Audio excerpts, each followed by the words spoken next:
Hello and welcome to Wednesday Live with Evie, where I share on a topic of productivity each week that relates to business and bring it to you. So, welcome. Say hello in the comments. Let me know that you're here. And today is number 82, and today's topic is the alternative to big goals that still has you thinking big.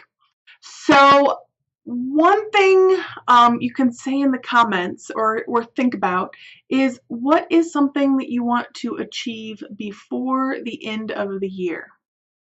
So think about that, comment it below in the comments or wherever the comments are for how you're watching this.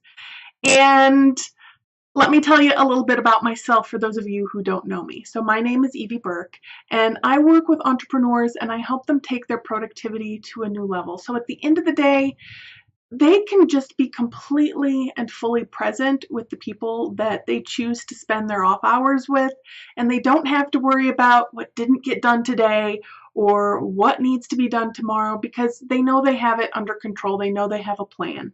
All right. So, like I said, today's topic is the alternative to big goals that still has you thinking big.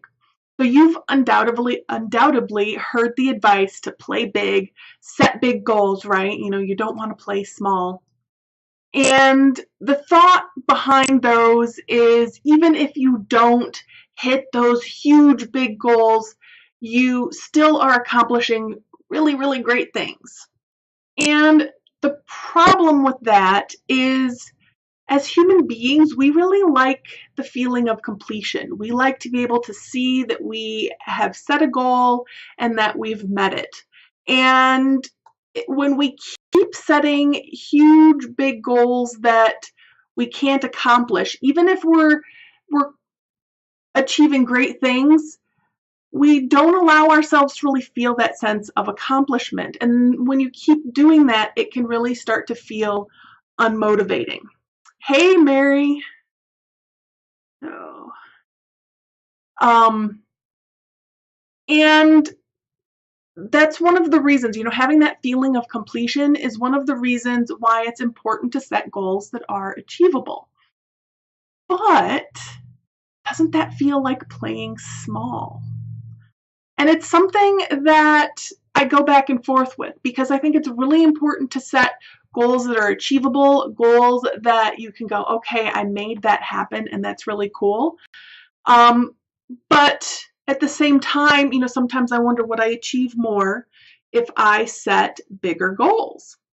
And like I said, I go back and forth with this. And I've heard different ways to approach it where to set like 3 goals, like set the minimum goal, set your, the goal where I'd be happy with this, but this is like the small goal I'm pretty sure I can achieve. And then, say you set your medium goal that, this is where I really want to be. And then you set your big goal, this is, if I knock it out of the park, this is the goal that, would just be so great to hit. And that feels like a lot of work to keep track of 3 goals and, which one am I really going for? And when I do that, when I don't hit that big goal, I still feel like, oh, I didn't get that part achieved. So, what do you do with that?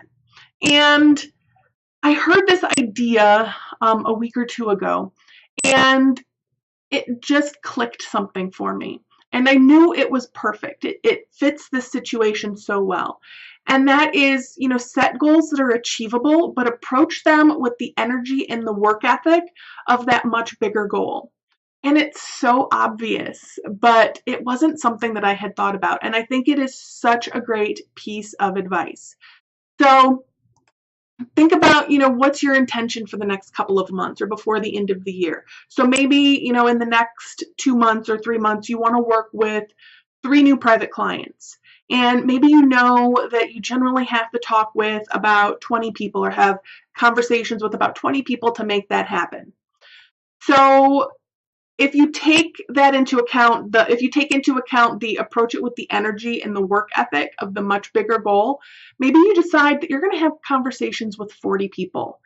And what happens when you approach it with that energy, with that work ethic, when you create the space for that many more people, conversations with that many more people, what happens is you're going to reach your goal faster because you're going to say, okay, instead of having 20 people to talk with over the next 8 weeks, I want to talk with 40 people. So that's going to change how you do things, how you approach things, right? Because you're coming at it with that bigger goal. I mean, you can still talk with the 40 people. And when you reach your intention of having 3 new clients, you get to make a decision. And your decision is, am I happy with the 3 and I want to stop? And that's perfectly okay. If you got your 3 clients and that's what you can handle right now, great. You don't need to continue having those conversations if you don't want to. If you reach those 3 people and you reach the goal of working with with 3 new people and you want to continue having those conversations, great, you can do that.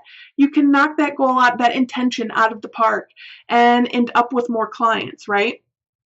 And one of the other benefits to this is if something unexpected happens, if, one thing that you were doing to generate those conversations doesn't quite go as planned, it doesn't derail your whole plan because you're planning on having 40 conversations or, whatever it is for you. And so if one piece of that doesn't quite go as expected, you still have other things that you're doing to generate those conversations, right? So the unexpected is less likely to derail you because you're still doing other things. You've still created space for those conversations to happen in other ways, probably, right? So what it really does is it opens you up it makes you a bigger container, right? It makes you look for these opportunities in different ways. So your main goal, your main intention of working with 3 clients, that stays the same, but you're doing the work, you're having the mindset of that much bigger goal, right? And you get to that sense of accomplishment much faster. You get to achieve your goal of 3 new clients. And you don't have to say, okay, well, I'm going to set this big goal of having 6 or 10 new clients and then being frustrated when you only have 3. Right? Do you see how that's different? You get to really feel so much more excited about those 3 new clients than if you had set this huge goal of having 6 or 10 and instead you have 3. Do you see the difference there?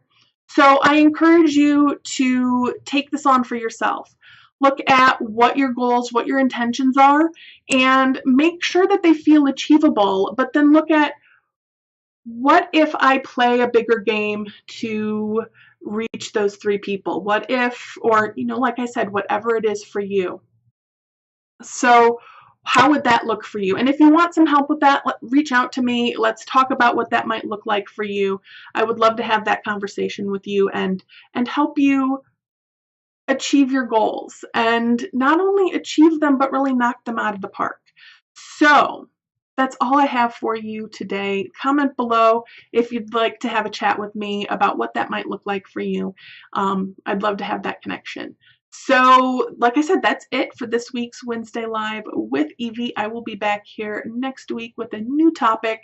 And if you have any ideas or suggestions, things that you'd like to see covered in Wednesday Live, let me know. I'd love to hear them, and I might include them or have that be a topic for an upcoming session. So until next week, much love. Bye.